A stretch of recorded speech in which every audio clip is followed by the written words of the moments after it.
to today's joint podcast for Whole Soul Mastery and Whole Soul School and Foundation. I'm Marie Mohler, and I'm an author and an artist and a messenger of living a rich, inspired, and empowered life.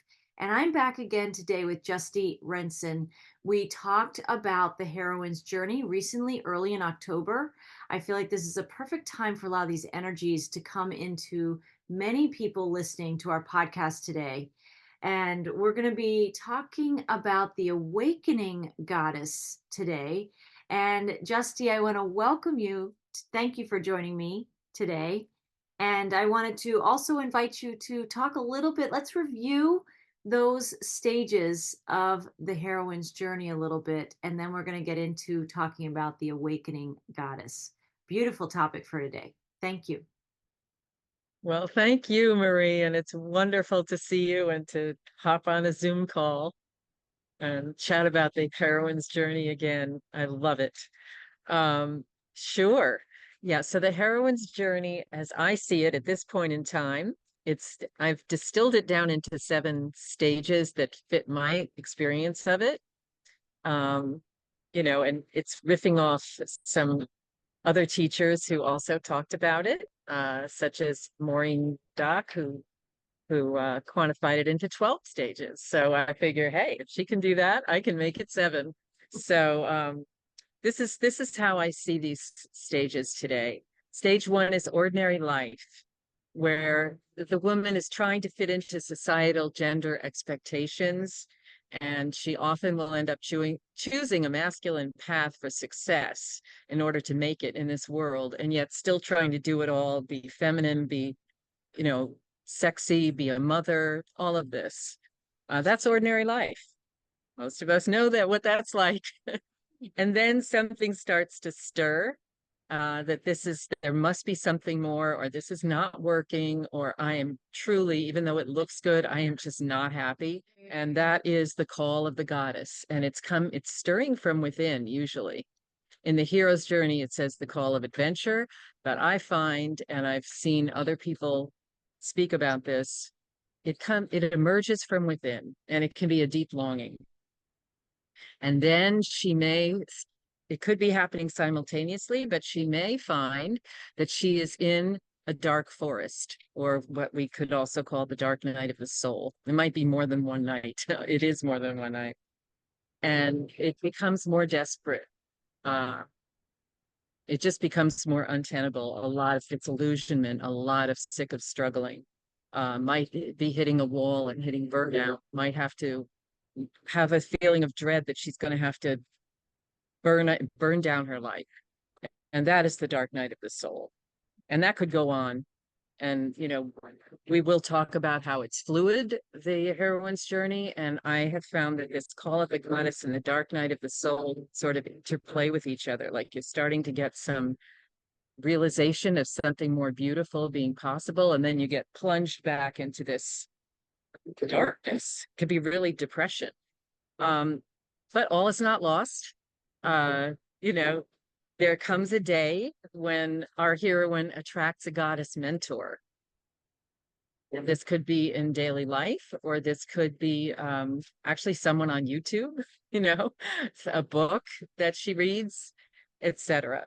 But it's really great if it's a real live person who can guide her on her journey, who helps her develop trust and nurturing, someone to model, and so on. There's a lot in that mentorship.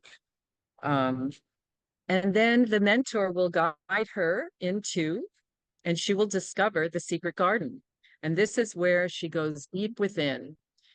She discovers feminine practices that she had never known about before or used. She learns the art of following the unseen, the wisdom of her body, her intuition. So it's a whole discovery, so many beautiful flowers to find in the secret garden. And it is somewhat secret because a lot of it is internal, and a lot of it may be secret from her daily life that she may still be in. That's why we call it the secret garden. There's a lot in that. There's a lot in all of these. But stage number 6 is sisterhood. This is absolutely essential for our heroine.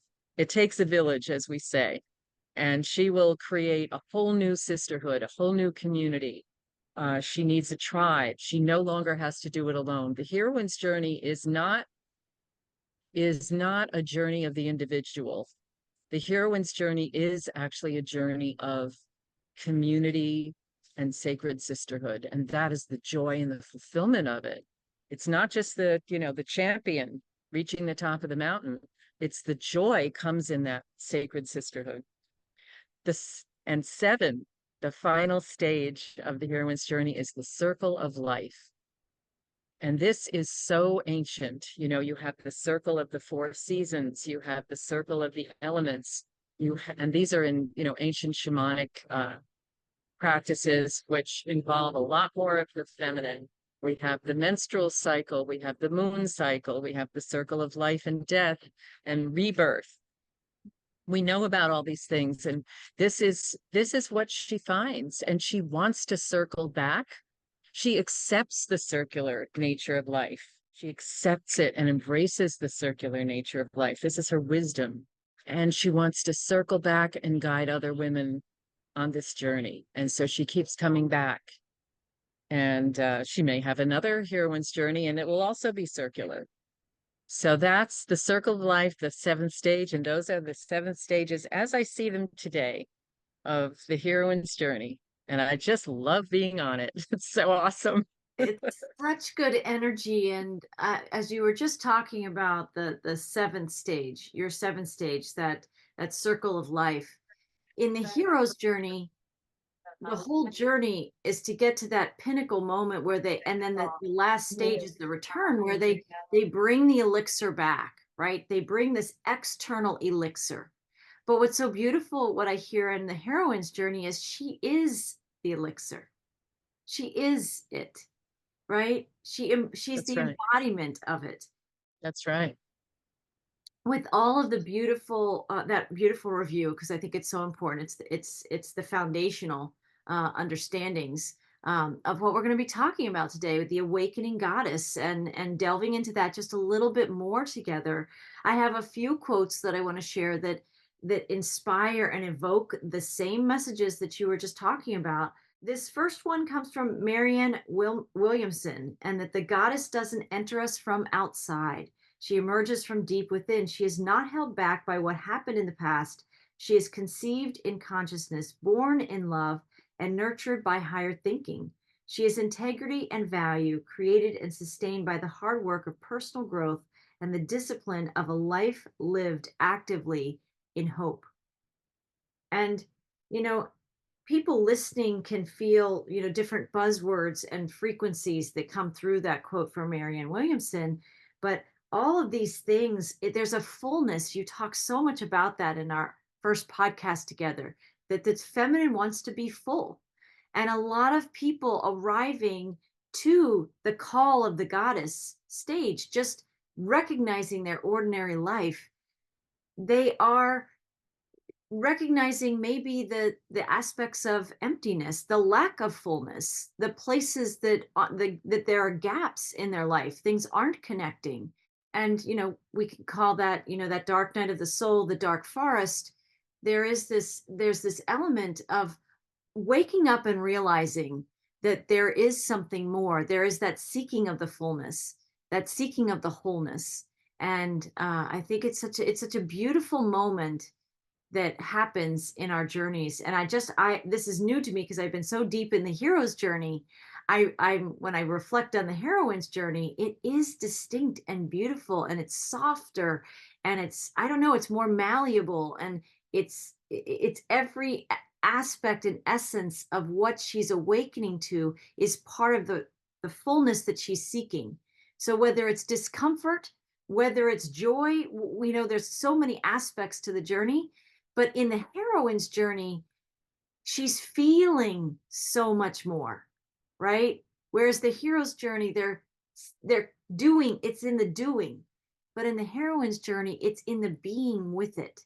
And so maybe this is a good opportunity for you. I'd love for you to share a little bit more. You just hosted a women's retreat in Costa Rica, and that may give us, if you would share a little bit about your experience of facilitating that and what you witnessed in the women who attended, it may bring to life what we're talking about here in the Awakening Goddess. Love it. I just want to reflect one thing about the Marianne Williamson quote is she talks about a lot of hard work. And I feel that today we're trying to move away from everything being hard work in order to get the results. So I take a little bit of an exception with Marianne there because, I mean, you could frame it that it's hard work to feel your feelings, but I think it's also a surrender and it's an allowing.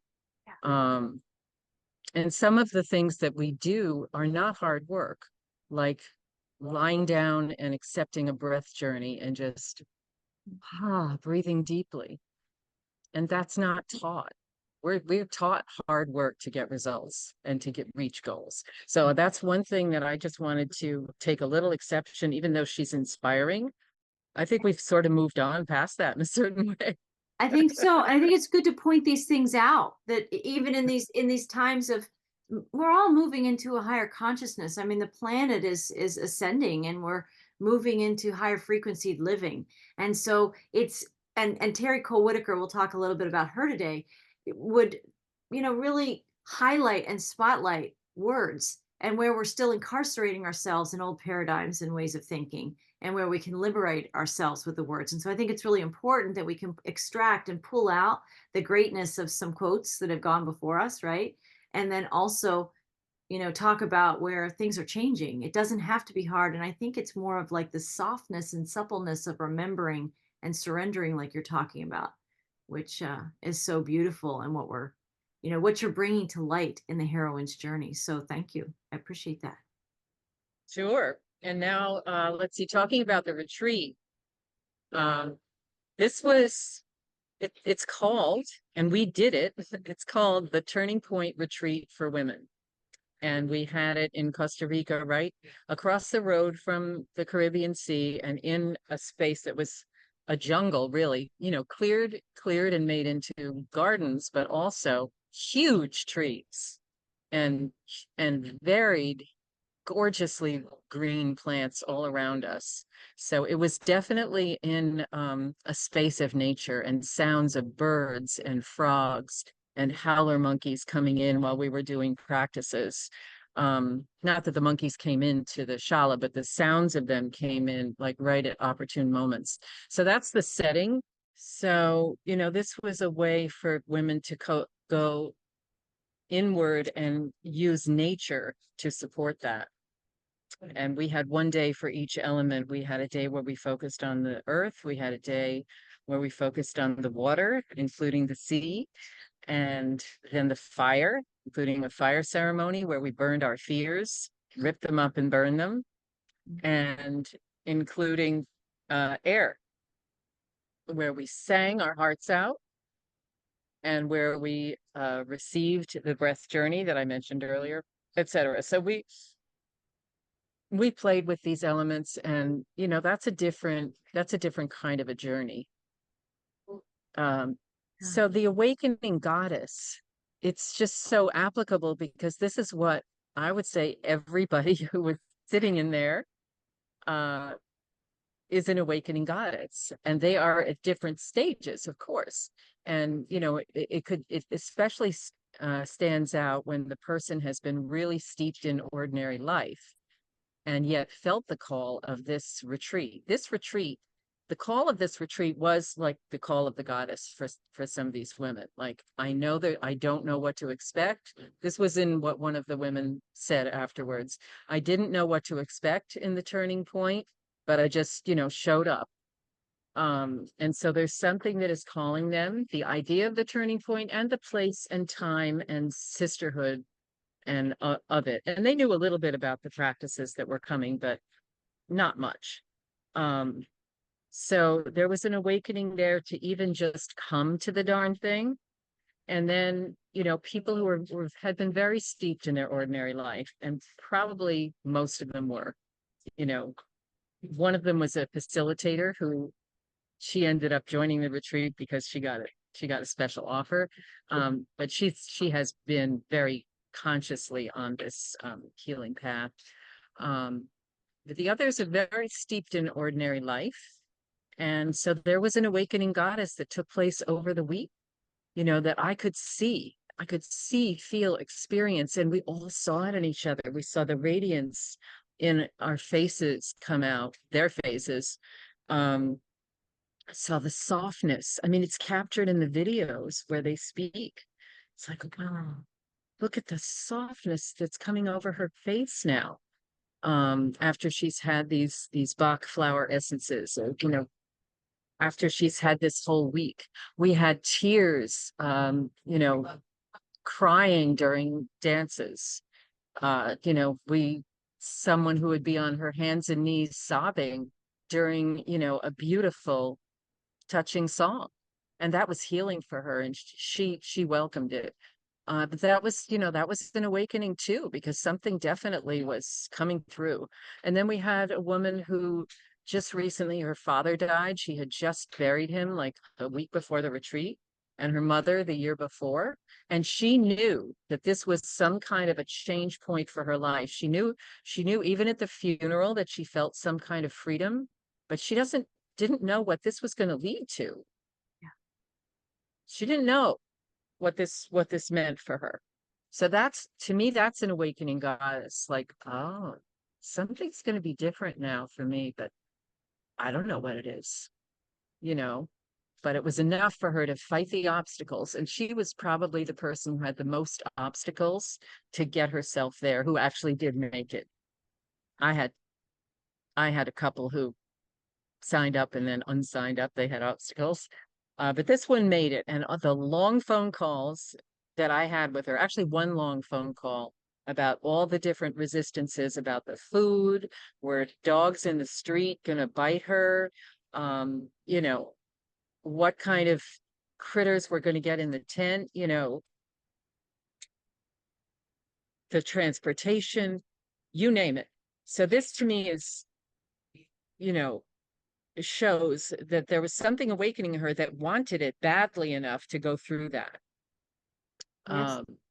Those were all ordinary life things. Those were, what in the hero's journey they call refusing the call, right? I didn't put that as one of the stages, but certainly resisting the call is definitely in there. That's definitely in there. So those are some aspects of the awakening goddess. And the attraction, just the attraction to the magic. Like, Yeah. what kind of magic is there for me? What kind of me is there underneath? Like, they felt that and they showed up for it. So Mm. that's a little bit about it. And at the end, you could see they had actions. It wasn't all feminine. We took some masculine energy, and they wrote down they wrote down visions, and then they wrote down on the last day 3 big actions that they wanted to do to take this into their ordinary life, or, on the next phase of their Yes. journey, the next chapter. So yeah, we used that. And so change is occurring, and some people are enacting those things. One woman asked her, or told her husband, that she needed a divorce. That did not happen until after the retreat. Before the retreat, it was murky. It was like, I'm gonna have to do something because of what he's doing. And she needed to get clarity, and it was very painful for her, but she did do it after the retreat. So those are some examples of the awakening goddess in action last week. Yeah. Well, what's so beautiful about it is that obviously the awakening goddess, no one can step onto the journey and do this for us. So there's the individual experience, but what you bring in the heroine's journey is also woven within it when we can is that sisterhood. So as I reflect on just some of the experiences the women had with you in that sisterhood, it creates like this almost this womb of where they can really allow themselves to breathe and relax into and allow in the sensitivities, the sacredness, their senses coming to life that have been tamped down by all the things that the ordinary life require of them, right? And so I just felt like the power in the togetherness of women being able to reveal this to themselves, and also with sisters who are witnessing and supporting that journey. It's so beautiful, and quite a contrast to the hero's journey. Again, I'm just always reflecting back as I'm feeling more and more the nuances of the heroine's journey. how beautiful to do it in a community of support, and how beautiful, and people may be able to access more things inside themselves than they otherwise would alone. So that's very powerful, something I hear in the experiences you just described. Very. Yeah, it's absolutely necessary. It's one of the steps for a very good reason, one of the stages for a very good reason. It's absolutely necessary. It's not going to happen if she doesn't have a sisterhood. That's been my experience. It's not, Yeah. she's just going to spiral back into that dark forest. It's absolutely essential, and it's the power, the power, the alchemy that happens. It's how change happens for her and in the world. And she's stepping in, as it goes on, she's stepping into that too, of what, needing to support her sisters. I saw this so much, and I built it into the retreat that we started every morning session and afternoon session with a sharing, so, with a talking stick. And it was essential that everybody be there, because we shared from the heart, and it was not only about us sharing it, but about us being received, heard, felt, witnessed, Mhm. sometimes a little feedback given, even if that we weren't supposed to be doing that. Um, that was a very essential. It was like the pillars of the retreat, the Yeah. cornerstones of the retreat. Yes. And that's how they got to where they got, the end. Yeah. It does feel like it's that community, it's that sisterhood that is the movement, or the movement in the journey. Yeah. And again, I am just reflecting back and forth, like Joseph Campbell's capturing in the kind of the parable of the hero with the thousand faces or whatever, where he extracted the universal elements of the hero's journey, and it helped us to have those 12 stages, to recognize that souls in human form do go through what's pretty much a universal story, a universal journey. But what I feel like is coming to life in my conversations with you about the heroine's journey is you're bringing the divinity back into the journey, right? And the heroine's journey, the divine feminine, the sacred divine feminine. And as we're talking, even the example of the Marianne Williamson quote that I shared to begin with, that there were elements that are a match to some of this, right? That it's not about the goddess entering us from outside, it's she's emerging from deep within. That still applies, right? But then this energy, this language of hard work is not where we're going. And so we need to evolve with the consciousness that is ascending and evolving, and the frequencies that are changing inside us and on the planet. And I guess I'm also saying, if there's the heroine's journey where the divinity is coming back in to the understandings and the embodiment of what this is, it also puts out a call. Maybe somebody's doing this, I haven't done any research, but that there's a divine masculine journey that needs to be upgraded from the hero's journey that Joseph Campbell identified. Like, it's time for a new iteration of a lot of these things, to allow in what's more true. And I guess that's what I'm feeling, is that you have created this container, this bowl, this womb like experience where sisters can come together and have their goddess awakening experiences at whatever level they're having that, but in the safety, in the sacredness of being in the sisterhood that also augments the changes that are unfolding. So it's so beautiful, especially for someone like me to see this, who's spent a lot of time talking about the hero's journey, and I'm seeing it elevate to a whole new level. And you are expressing that in your experience, and I'm so grateful for that.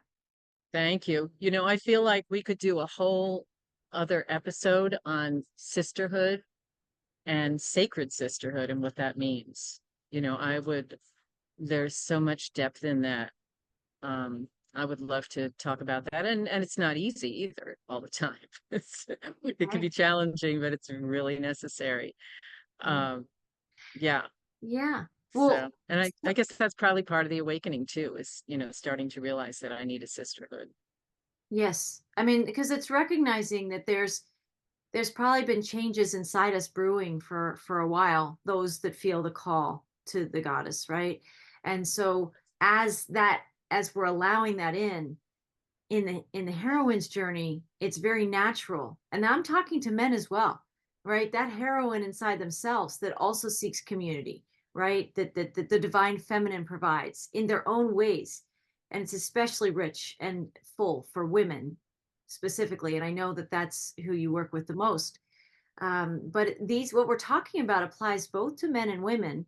And and so it's beautiful to see this awakening, and that call to the goddess is also that call to the sisterhood of knowing I'm going to need my sisters as I go through this. It's part of allowing in the call, right? Where that comes later, like the meeting the mentor and those elements in the more traditional hero's journey. But there is this understanding that the hero will hear the call in the traditional hero's journey and go on it themselves. It is an individual solo journey, that they will find the strength, that's part of the power of the journey, is them doing this themselves, right? With the help of a mentor who comes later, but still going on and doing it themselves. You're talking about the entire journey, right? That the heroine can access the sisterhood, this whole journey is lined with community if people will choose it, right? So how beautiful that some of the women who attended your retreat may not even have known exactly why they were coming, but they answered the call, but they knew they were coming to a sisterhood gathering, a community of souls that was going to support them. And that is a totally different vibration and experience than the traditional hero's journey. And I'm hoping that our audience feels the difference. There's value to both. There's value to both, and different people will relate to both ways of lenses for seeing the journey and the soul and spiritual work that we're doing. I'm just really loving, appreciating the nuances that you're bringing into my consciousness, having introduced the heroine's journey. So I feel like I'm having my own heroine's journey in conversations with you, awakening. And maybe in the traditional hero's journey, there's the story arc, but as I'm talking to you, this circle of life, I feel like I'm called into this my own circle with myself and communing with the insights that you're bringing through for all of us. So maybe with that said, I was going to read another quote from Starhawk, because it gets to kind of some of the next questions I have that I want to introduce here.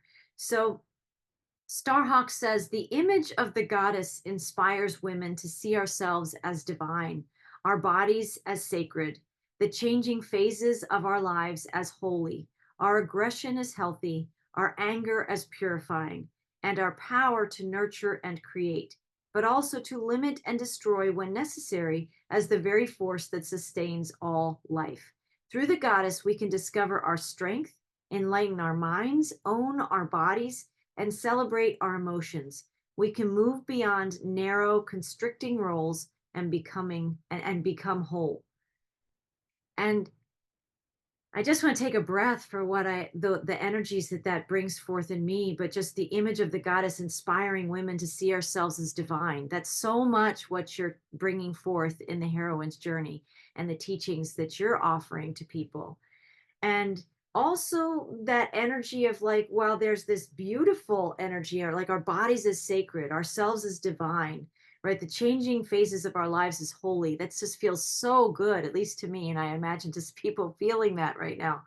And then there's also this energy of acknowledging the power of this power to limit and destroy when necessary, and also acknowledging our narrow constricting roles and our lives en route to becoming whole. And that brings up that often in the journey there's that dark forest. So sometimes it is not always joy and bliss and all good feelings that have people step into the journey. Often it's that feeling of being in a completely suppressed state. I'm not living the life that's meant for me. I'm not aligned with my purpose, and I don't feel safe to express that for whatever reason. So a lot of times it's through the lens of like what's not working, which is uncomfortable, to even be willing to open to an experience like a retreat that you offer, or just listening to a podcast like this that's talking about what are the attributes of the awakening goddess, what are the attributes of the journey itself, the more challenging aspects that people can experience, and then the beautiful aspects. But it's both, it's all of them that's leading her forward, right? But we have to be comfortable with the uncomfortable. What do you think about that? So you want me to dive into a couple of the darker aspects? Please. Is that an invitation for that? Yes, and it Yeah. helps people to see that you can get Mhm. comfortable with those darker aspects, that they don't have to be super scary and avoided forever, right? We need to turn to those. So please, That's right. please.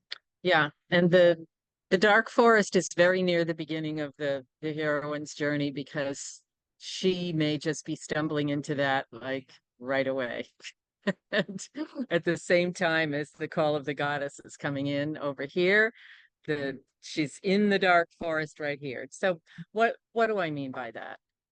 But before I say that, there's really one really important thing I wanted to say about the awakening goddess.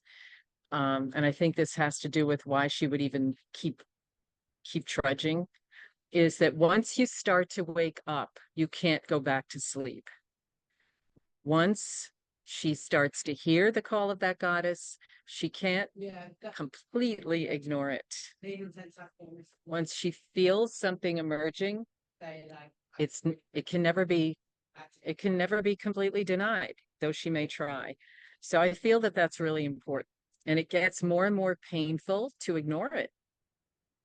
I found that at my job. It became more and more painful to ignore that there must be something more for me. In the beginning, I was like, yeah, I know there's something more for me, but I can do this for at least a year.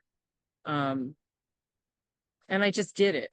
But it's not, that doesn't really work. Like it just gets more painful. So that's one thing I wanted to mention in the whole context of once you wake up, you really can't go back to sleep in this journey. So what are some signs? What are attributes? What are symptoms even that that I am the awakening goddess, right? One thing I've noticed is generalized anger. And it can just I've heard people share about it just recently. It's not just at one person. It's not just at one job, or it could be kind of an anger at the world, at God, at the universe for doling me out this hand in the game of life where there's a no win, but it may not even be acknowledged. Like I had that kind of anger and I didn't acknowledge that I was angry at God or the universe or those above, as they called it in my religion. But, I think I was. And it doesn't go away. It just stays there. And then you end up getting angry at people in the street, angry at people in the stores. And it doesn't want to be felt or acknowledged because it's not acceptable. No one wants to hear about it. We're supposed to be cheerful and nice. But it's a clue. Something to feel into and something to meditate on and something to journal about. It can be at the injustice. I felt injustice just at being a woman. Like, why do I have to be a woman? I remember that when I was a mother, it just felt like a big jip, a working mother. Burnout is another sign, and that could be physical burnout with chronic symptoms, chronic illnesses, like stomach pain, skin rashes, migraine headaches, panic attacks, even, and total exhaustion, chronic fatigue, and wanting to give up. Mentally, the burnout could look like frustration, discouragement, depression, maybe not harsh, suicidal depression in the beginning, but if one tunes in, starting to notice that it's a more depressive state. That could be a sign of the awakening goddess, because what used to be all right, it's just not all right anymore. It's just not. Um, there may be a sense of something looming or dooming ahead. That dark forest is somewhat visible, and this could be like the potential downfall of my family or my marriage, the potential crumbling of the living situation I'm in, or the job, or even whole career, like the law career that I spent many thousands of dollars. And I'm giving an example from a woman at the retreat. And of course, she's not the only one. And it could be looming and dooming that, oh my God, this is, for me, it was that a gradual realization that the religion that I had been born into and committed to my whole life and dedicated to myself to was actually false. It was a construct. It was a house of cards. And I was actually not standing on solid ground. I did not want to see that, but it was looming for about 10 years that this could be the case. So that is a dark forest, but it's still kind of in the distance, with that thing. Another thing I've noticed is a sadness at the loss of my femininity that I once felt, the sadness of the loss of the beauty that used to be in my life, the sadness of the loss of feeling like I was loved or adored. And maybe that was in another life. I don't know, but I have felt that. And it's combined with a yearning, but there's also like an actual grief because, and just the hope of being a teenager and hoping for this beautiful life and for having a beautiful romantic relationship and being adored and being given a red rose and all of this, which never happened. And there's a grief in the loss of that. Another dark side, I'm mentioning a lot of these dark sides because you said the dark side. And we know that shadow work is really important work, right? I'm going to call it shadow awareness, like being willing to actually even see the shadow, and feel it, to feel those emotions when they come up, to journal them out. I mentioned we burned our fears in the fire at the retreat. Well, they had an exercise of 10 minutes, the timer was on, to write in the journal. And this is something that I do every week, several times a week. My fears. I have fear that I this, I have fear that I that, and just keep writing and writing and writing and writing. And stuff comes out that maybe I didn't quite know was there because one thing leads to another. So a willingness to just see that. I don't necessarily believe it when I write it. I might be like, really? You're really afraid of that? Like, that doesn't even make sense.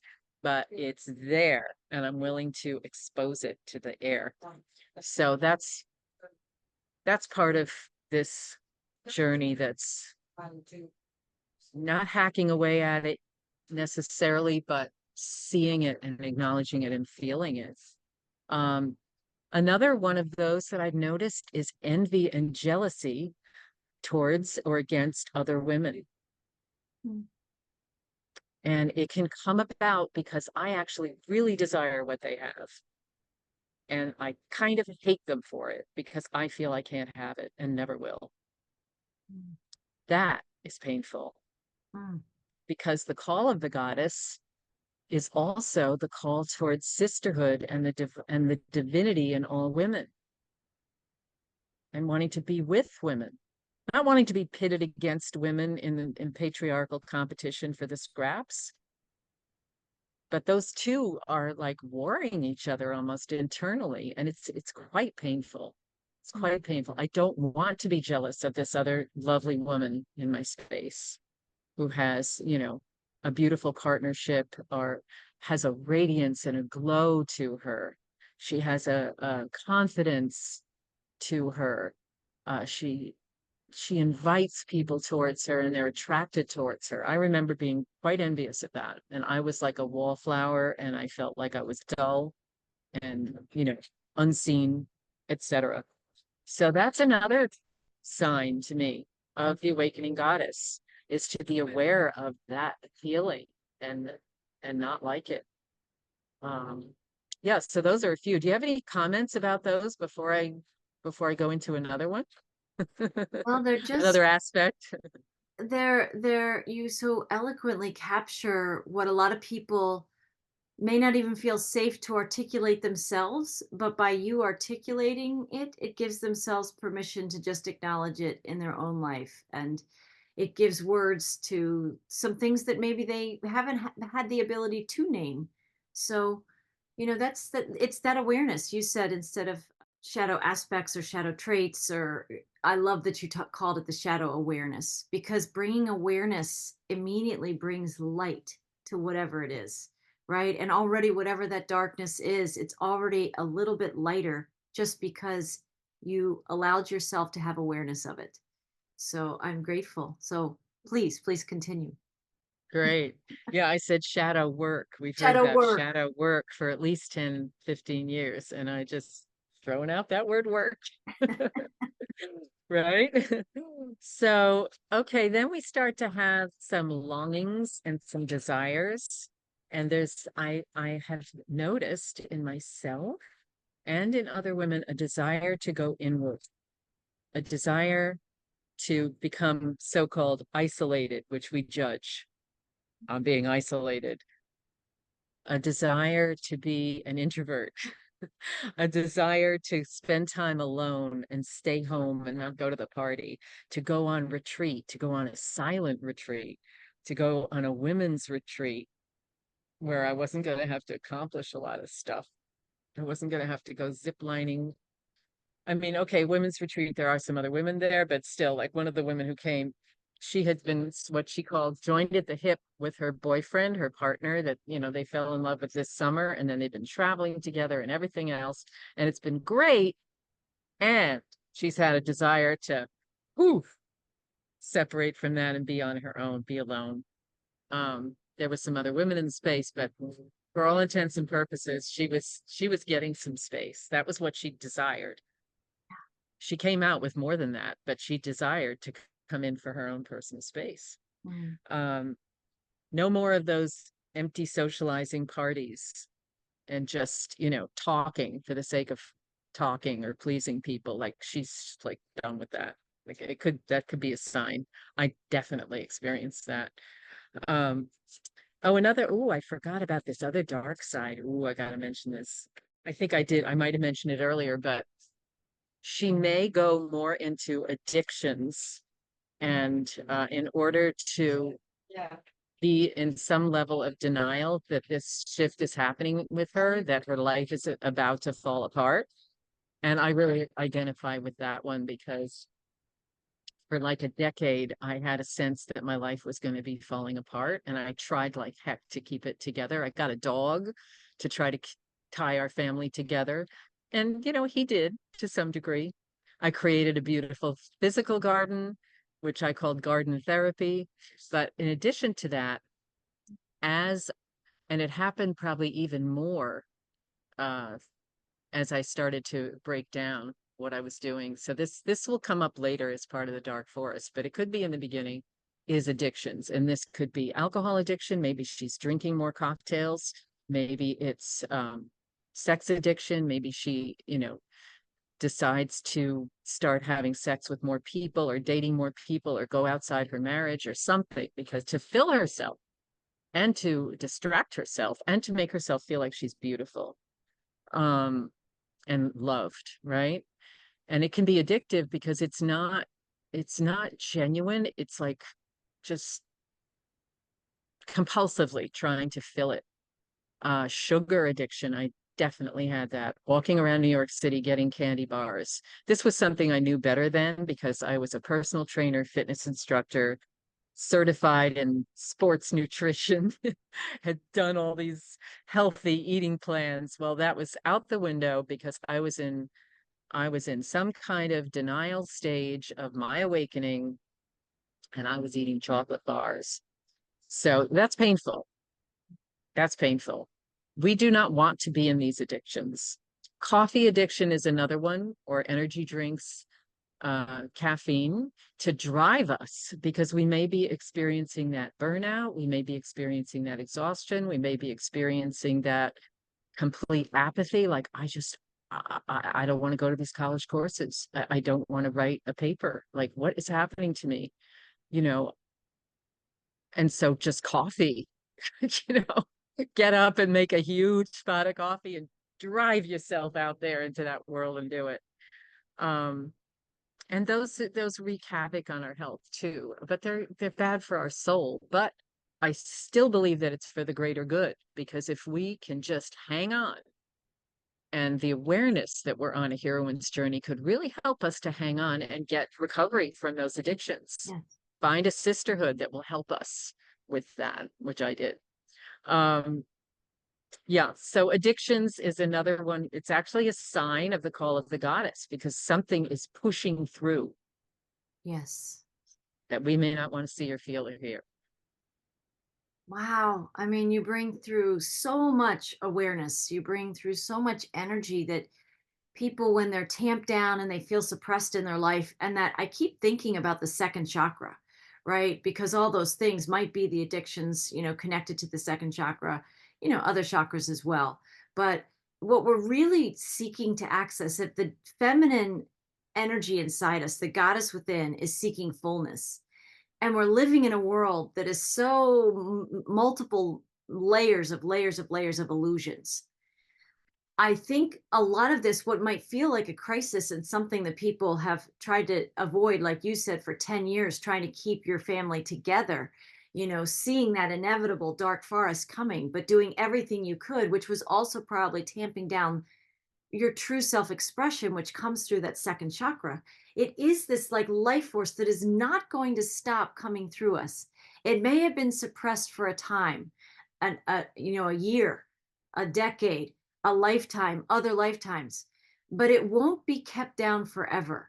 And what I love is that it's actually like the best of us wants to emerge through us, which is why it comes through and it shakes up our world. It shakes up our ordinary life, and we cannot deny it as it's happening. We can try, but we will suffer more pain and discomfort and lostness and disconnectedness, all of those things. And so it can be very beautiful when you are allow that. I love that shadow awareness, because it doesn't feel so much like hard work. It's just letting in what we need to know to expand our picture of ourselves, so that true, authentic goddess, that creative life force that we are, wants to birth into our lives in so many different ways. And that can be a child, but that can be a new life. That can be an authentic life of what you really want to be living, an aligned life. So I feel that energy as you're talking about allowing the shadows of all the disillusionment and all the different ways it shows up. That I went to school for all these years, I paid all this money and went to school and struggled through that to have this career, all to realize maybe now at this time where the consciousness is shifting on the planet, the energies are changing, that I don't want that life anymore, right? The whole world that I built, my own illusion, I'm saying I may not want anymore, right? That's a big admission. And maybe even allowing ourselves to go into the shadow awareness of, at the time I built that, I wanted that. In the illusion I was living, that's what I wanted. But now, as I'm waking up to more truth and more self expression, and what matters most is my alignment and my creative life force and my joy, it doesn't have to be wrong to make a new chapter right either. Right. Right. So all of this I comes love up. that. Please. We Yeah. don't have to judge it. We're moving. Yeah. Something is emerging. Doesn't mean we have to judge who and what we were and what we were doing and what we wanted. Yeah. Exactly. And Exactly. that's where the mentor can help, because we are going to judge ourselves, Yeah. but most likely. But the Yes. mentor is good for that. That's another conversation. Yeah. Well, so we've talked about some of the shadow awareness. Can we talk about the light awareness, the glimpses of the light that do happen? I do think they can even happen in the dark forest, that the sun still shines through the trees in there. Mm, I love that. Yeah, the sun does glimmer through the trees in the dark forest. Yeah, to me, there's some just absolutely stunningly beautiful longings that come through, and they really warrant paying attention to, and maybe indulging somewhat. Um, One of them might seem negative, but I feel it's a really positive longing, and that is a longing to be messy and wild, a longing to rebel, a longing to not be good and put together, but to let loose, a longing to be naughty. Could even be a longing to tear everything up and burn everything down. That's being bad and rebellious, but it's not really. It's actually part of our divinity. The wildness is a big part of our divine inner goddess. We know of the goddess Kali, the Hindu goddess Kali, who burns things down to bring something beautiful and new to life. And she destroys the ego. She has the skulls in a necklace around her neck, standing for the ego. She's a destroyer of the ego. And so that wanting to be messy and wild is wanting to destroy like everything that I'm seen as, and that I think that I should have been. So I feel that that's it's like a call for freedom. It's a call for freedom that's emerging, and it can look really messy, and it can look really wild, and yeah. So that's one of them. The call for the longing to be messy and wild and bad. It's powerful. There's a lot of power. There's a lot of creative life force in that, right? A A lot. lot of creative life force. And I've experienced it in real life. One of the ways that I experienced this is, well, multiple ways, but one thing that it came out is in my dance classes where we are encouraged to go into these different archetypes. Um, One of them is the naughty provocateur, and another one is the dangerous challenger. And then to choose a song that emanates that for us, and that's our own personal song. Like the other women are all witnessing us as we dance to our song that we chose that resonates for us that day. And I have chosen some, when I noticed that that was the mood that I had when I came into class, when I sat with it. Uh, let's take the naughty provocateur. She can be very messy. Um, her clothes can be, not pretty, like a lot of messy black things, maybe ripped things. And then she rips it off in a very messy way. And she is teasing the other person. And it's a way of dispelling shame. Or and it feels so refreshing when you're done with that. And it could be a very dirty song that you would never listen to in your daily life. And that's part of the freedom of it. In this sacred space, I can listen to a very naughty, dirty song. It's like my alter ego almost. And that's in all of us. We call it bad and dirty, but it's human experience. Same thing with the dangerous challenger and the anger. Like we wore high heels, and you could stomp around the room in those heels. You could kick something really hard. You could kick the floor really hard. You could glare at somebody, and you can get away with it. It's safe. It's safe to glare at somebody in that space. And by the end of this angry song, I felt bubbles of joy coming up. Like, oh my God, I just want to laugh. I feel so good now. Who would think, right? Who would think that? But it works. And the creators of this dance program knew that. So very freeing to actually allow those feelings to come out. The awakening goddess may not be quite ready to allow them out at that to that degree, but the fact that she feels them is a sign. Yeah. So That's so amazing, so powerful, and so self-directed. You know what I mean? It's like it's such a sovereign thing to choose how you're going to express that, right? Nobody's telling any of these women how to be what that is. It's so freeing to give themselves that's permission right. to do that. That's right. Nobody is telling these women how to be. Nobody's telling them what choreography to dance to, or what song, what emotional icon we're going to dance to today. That's an advanced dance practice, but it's even in the beginner classes, they're not told how they have to feel or how they have to move. So it's really cool. Yeah. That's one of the tools in the secret garden, actually, is sensual embodied dance, dancing through the emotions, dancing through the chakras. It's one of the flowers to pick at a secret garden. Nice.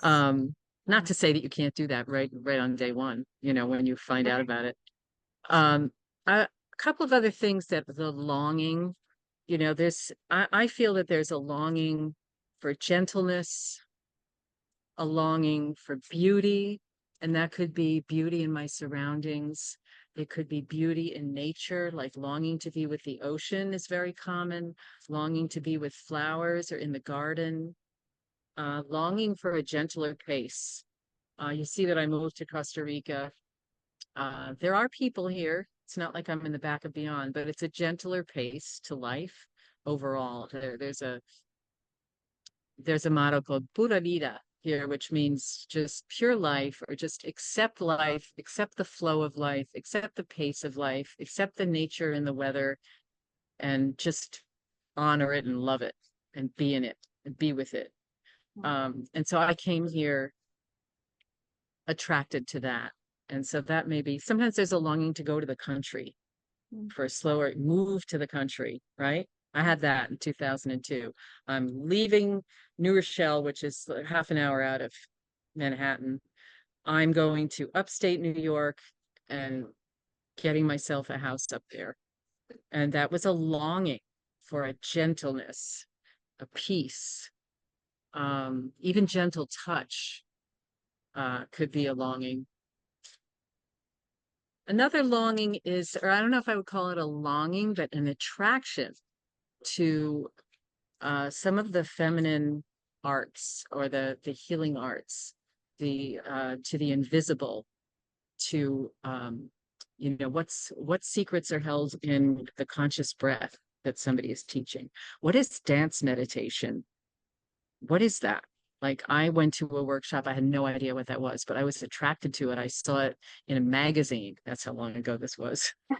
And I went to it in New York City. An attraction to some things that I previously never would have given any thought to. Attracted and curious about goddess archetypes, not just Venus, or the Greek or Roman ones that we learned about in school, but some of these others, like, whoever heard of Yemanya, Freya, or like, who are these? Maybe oracle cards, something that wasn't actually promoted in one's religion, right? If there's a little naughty aspect to that too, if one had a stricter religion. These are pagan arts, right? Rituals, full moon rituals, new moon, equinox, these kinds of things. Again, I said the secret garden, that's a glimpse into the secret garden. And her path may run across certain things like that. Just Googling something and that may come up, or just chatting with someone and someone may say, oh, you might want to try this breath workshop. It was really good.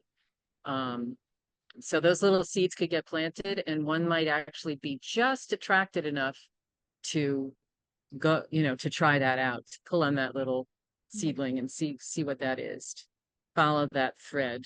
So that's another sign. I think that the goddess is awakening, that she hears and sees these things. She's curious, she's attracted, she Googles, she pulls the string. Yeah. And I think that that can actually also lead to her mentor. So, which is really that's how I found one of my first mentors, was pulling on one of those strings. I mentioned the dance meditation workshop led to a whole, these can lead to like whole journeys in themselves when you just pull that little string and you meet these people. It's just amazing. So those are the key signs, symptoms, clues that I've identified from my own experience in the last 23 or more years. Yeah. Yeah. More comments, Marie? What does that bring up for you? Well, I just love the beauty of all of it. And I think, if people are noticing in our conversation about the heroine's journey, just how much those words come up, even in the messiness, even in the confusion, even in the discomfort or the rage or whatever it might be, the anger, there's something beautiful emerging in the heroine's journey. And I don't think I use the word beauty quite as much when I'm looking at the hero's journey with Joseph Campbell's work, right? And just that attraction to beauty, and which helps us. I think it empowers us and supports us to experience the mess. It's kind of like the lotus flower, right? Like it grows through all that mud and muck. That is how it grows, right? And how it blooms. It's through all that sludge and sediment. And I think we can find beauty in all of that, because I think the heroine's journey is like a hallmark of it is an attraction to beauty, an attraction to the soul, an attraction to being authentic and creative, and that life force and life-giving energy. Women are this. We give life to things, right? And so that's what I hear in all of it, the mess and the curiosity, right? The light and the shadow, all of it. If we can allow ourselves, give ourselves permission to be curious, there's excitement inside curiosity, right? There's excitement, which helps you take the next step and the next step if you feel like you're completely living a life that isn't your own. If you open the door to curiosity, you can open that door to some beauty in the fullness of what you're stepping into. Even the awareness that a door is opening at all is powerful and it is beautiful. And I think you're bringing that awareness through me right now. I'm so grateful to have this new lens of a journey because I think we need all these aspects to free ourselves from the matrix. I mean, that's what we're talking about, freeing ourselves from a complete illusion that was built for us that we've stepped into. And we get to realize that maybe all of us want to be free, whether it's moving to Costa Rica or, if we've been a lawyer, maybe we want to be a landscaper. I don't know. But allowing all of this in is like, how does the creative life force of our divine energy inside us want to express? And so many people are living in the prisons of a life that they don't want to be living anymore. And just bouncing into a conversation like this, people can say, I'd like that. And it makes the darkness or the shadowy aspects less scary because we're talking about we face them. We all go through this. All of us will face some of the things that you've described here today, right? And it's okay. It's all part of it can be beautiful. It can be beautiful. All of that. So that's just something I'm marinating in the things that you shared today and the permission that people give themselves to express the things that are naughty or bad or thoughts that we shouldn't be having. By just thinking I shouldn't be having this thought doesn't make you not have the thought. They're still there, right? And in fact, it just piles in the shame and the guilt of doing something you think you shouldn't be doing. If you find a positive, healthy way to express that, I love that in the dance to the songs and all of that, how different our world would be if people weren't suppressing these things and finding safer ways to express this inside themselves so they could, go further in the journey and access the sisterhood and all that is beautiful. One of the ways for expressing anger healthfully can be doing kickboxing, which I did in the late 90s before I even understood the anger I had. But I liked it also because I love how a woman who's a kickboxer who has like all around muscular like balance, it's like a great whole body workout. Um, how awesome she looks when she's kicking and punching. Like that is absolutely beautiful. An athletic woman kicking and punching and angry, like, martial arts kind of thing. That to me was beautiful way back before I really understood what was going on. And then in these classes, these dance classes that I mentioned to you in San Francisco, part of the whole idea of it is we are witnessing not only the beauty, but it's actually the sensual and sexual power of that woman when she is authentically unleashing, to use a common word, her anger, her rage, her lustful, desire, maybe, her naughtiness and rebellion, like all of that. It's not ugly. It might be, I mean, we are sitting there in awe on the spectators bench, in the feminine gaze gallery, as it's called, in awe of the stunning beauty, power, and you know, magnetic magnetism of this woman. Like I can't take my eyes off her. Yeah. So that is a realization. This stuff is beautiful. This is not ugly. That is part of not only being aware of the dark side and feeling the dark so-called emotions or thoughts, thinking the thoughts, but actually embracing and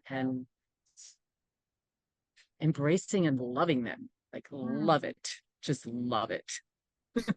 So good. I mean, what you talk about, women expressing this athletically in the kickboxing, which is powerful. And that I felt the energy of like raw anger, just being in the rawness of the emotions that they're feeling. and unbridled, right?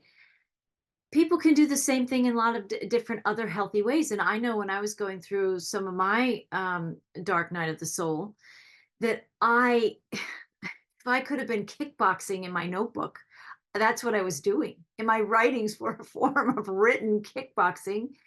And I also I hosted a group for a couple of years there, and I'm not a teacher by nature. I'm more of a visionary. So I knew I wanted to host a group, and I didn't really know how I was going to do that. I didn't think in linear ways like a teacher does. But one of the things I had people do that came to me is when people arrived and we were just gathering, the first thing I had people do was there was art paper, and there were, crayons and markers and all kinds of things, and for people to draw on the paper how they were feeling in that moment, right? And it was amazing to see just pour out on the paper. Just it was so freeing for people. If they were having a hard day, if they were angry, they could draw that in the colors they chose and the strokes that they made. And so there's lots of healthy ways that people can express this. And some people might say, well, I don't have a gym, or I don't have this. There's so many ways for people to express this. Get creative. You talked in the very beginning about people coming to the retreat and that call to the goddess, right? And then the blockages that were coming up. Some people will say, well, I don't have any markers. Or some people will say, well, I don't have a gym. Well, I'm not in Costa Rica. And we create these stories of how we can't let this out, how we can't express this. But in tamping that down, inevitably the result is some form of suffering. So, and the world is suffering. There's a lot of people suffering in the world because they're not able to access this creative life force, this chi of being ourselves, being who we are. So, I just love all your stories and how, how that brings to life this we can all sense what you're sharing with us, and people can enter that, and there's power in that resonance for people. There's power in people resonating with what you're talking about is the goddess within birthing inside all of us. So there's so much beauty in that. I'd love to, this, when all this starts to arise, the big question is really what's next. And we talked about pulling on the thread a little bit, try to pull on the thread a little bit, and also about going into denial. There's also the naysayers will come up at this stage, and the voice, our own judgments and voices, etc. So, maybe in another conversation, I'd love to dive into the attracting the mentor, because we can't navigate all that by ourselves, and we may not have a sisterhood, right. We're in this ordinary life still. We don't have that sisterhood. Maybe we're not going on a retreat in Costa Rica. There were women who were interested in this retreat and they did not come. They couldn't, right. um there were just too many obstacles for them. And I love to talk about the value of the mentor and how that mentor is attracted. And of course, there's more than one mentor on the heroine's journey, but at the beginning, there will be that first one as she is awakening. To me, that's like a whole rich aspect of this journey that's necessary and beautiful, to use the word beautiful again. Of course. Of course. Of course. Well, exactly. When you pull that thread, these next steps, and I think the mentor obviously is an integral part to the journey. And, we have all these false mirrors that we've had in our lives, right? Including our own false mirrors. But when you have the mentor that's attracted and pulled in because of your magnetism, and your willingness to step into the journey, there's so many elements that we can talk about as part of this journey to feel good, to feel courageous, to feel that yes, we can do these things, and the mentor is critical. And I maybe that segues into, as we round this out today a little bit, Terry Cole Whitaker. Many people know that I podcasted with her. She was a good friend. She was soul family to me. And she is a mentor as well. And to many, many millions and millions of people have listened to Terry Cole Whitaker over many, many decades. She passed away last week on the 22nd of October. And I've been very reflective of her messages. And I don't necessarily recall this being her language, like the call of the goddess, but it's in there. It's absolutely in so much of what she was teaching. And I'm reminded when before I got on camera with Justy, I was feeling this. I know Terry talked about this call to the goddess, this call to the goddess, and Terry always talked about women through history, through the centuries, how they gathered at the river. She was always taught, and that was one of her greatest visions. She wanted women to gather again at the river, to do exactly what Justy's talking about, this call of the goddess and the sisterhood, the goddesses gathering. And Terry made it very clear men gathered in their own way. And her message wasn't as much for them when she spoke about this, right? This was about women specifically, and women have always gathered at the river. And she said they would share recipes, they would talk about parenting challenges, right? Or challenges with their mate or their spouse, right? They would share everything. It would all come out at the river. It was sounds like it was a safe womb-like space. The mother was supporting them at the river. So when I think of Terry, that's one of there are several things, and that's one of my top five that I will carry with me and be a messenger of, that women need to gather at the river.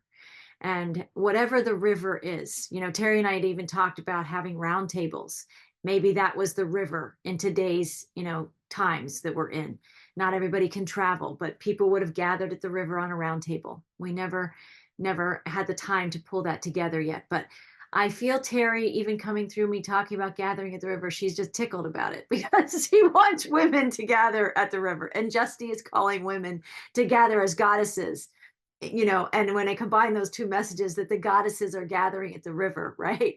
So, and then the last thing I wanted to share that was also Terry's message that I think is completely resonant in what we're talking about today is she has an article on her Substack, and Justy's on Substack, I'm on Substack. It was largely Terry who got me to move over to Substack because of all that she said about it. The freedom that is there to speak and express yourself. So it's in aligned with all the things that we're talking about. And she wrote this article. So Terry says, the I'm Taking Over the World campaign has begun, at least with me and my world. And of course, anyone can agree to do the same for oneself in their own way. In order for there to be harmony between our individual worlds, there needs to be the common agreement of ahimsa, meaning being kind, compassionate, gentle, and deeply respectful to all sentient beings, including animals, and champion the right for every one of us to live lovingly, happily, and free of abuse. An old saying is, if it is to be, it is up to me. And that's just there's so many things in there that she's talking about, but I feel the goddess in, like, I'm taking over the world, my own. It's time for me to create my own world, my own path, my own, like, allow my own authenticity and my own unbridled expression. And I feel that in her words here. And then also that powerful energy, if it is to be, it is up to me. It's us. We are the creators. And that's what the feminine so is. She is a creator. The goddess creates. And I think that is what so many people who are suffering, if they feel trapped, if they feel misaligned, if they feel misunderstood, all these things are just the way the matrix, the illusions have tamped us down. And it is a permission. If it is to be, it's up to me, and giving ourselves permission to be the goddess that we are. So I wanted to share that. Yeah. Did you want to share anything, Justy? That's beautiful. I agree. Here, here. And we gathered by the ocean this past week, Yes. the sea, really, the Caribbean Sea, which is gentler than some other ocean places, so that the women could really bathe in it, And I I had trouble tearing them away from it. I thought we were going to do, like, a 20-minute ritual down at the beach this Tuesday morning. Well, that was wrong because they would not they did not want to leave there. Either they were swimming or they were sitting on the towels staring at the ocean, swimming together, holding hands, like, just didn't want to stop that. And so I was just like, I'm just going to let them be here and then I'll just gradually walk up to the trees, and then they'll gradually, join me. But I understood that women gathering by the river was actually like it was bigger than me. And Big we did it again under the full moon. We gathered by the sea at night under the full moon. And it was so powerful. The sea is the water. I mean, the sacral chakra is associated with the water element and the womb, and all of that, and create the creative center of women, not just to create babies, but the creativity of people is centered in that chakra, that energy center, Mm. uh, the sex chakra. So, which is associated with the water. So it's like Mm. maybe it's the most important one of all, gathering by the river, you know? Yes, it's forever. And there's the energy of like women through all time. There's something that we remember. There's also, I mean, the amniotic waters of like birthing. I think there's something sacred in that, and birthing ourselves and this new birth. It is like the essence of the feminine. And that's what I had visioned, like more than the online roundtables was truly some point to have Terry lead us at the river, just gather the women at the river together. And I feel like that will happen in some way, shape, or form still. I feel like I will have someday. I see myself having a property where a river runs through it, right? And I feel like I'll be calling in Terry to be part of that with us. So that was a huge message, and it's seemed to perfectly dovetail into our messages today about the call of the goddess, the awakening of the goddess, the awakening goddess. And I think in many ways, it's the feminine that needs to come in and bring balance to the patriarchal energies that are so out of balance. And not to say that matriarchal societies in history also didn't at some level get out of balance. We're seeking balance.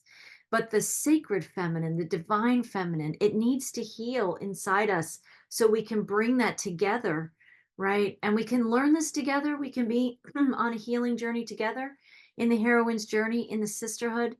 And then it also is an individual journey when she needs to go inside, right? And give ourselves space to do that. There's a river inside all of us now, right? There's a river inside all of us now. And when we commune with that feminine energy inside us now, we're communing with all women through all time, right? All the way back to Eve and beyond, right? Whatever people's belief systems are, like the original mother, right? The mother and Mother Earth, right? That's what we're connecting. And I love how you weave that into your retreat spaces, Justy, because you had nature weaving through the experiences that people were having. The animals participated, the earth participated, the trees, so much.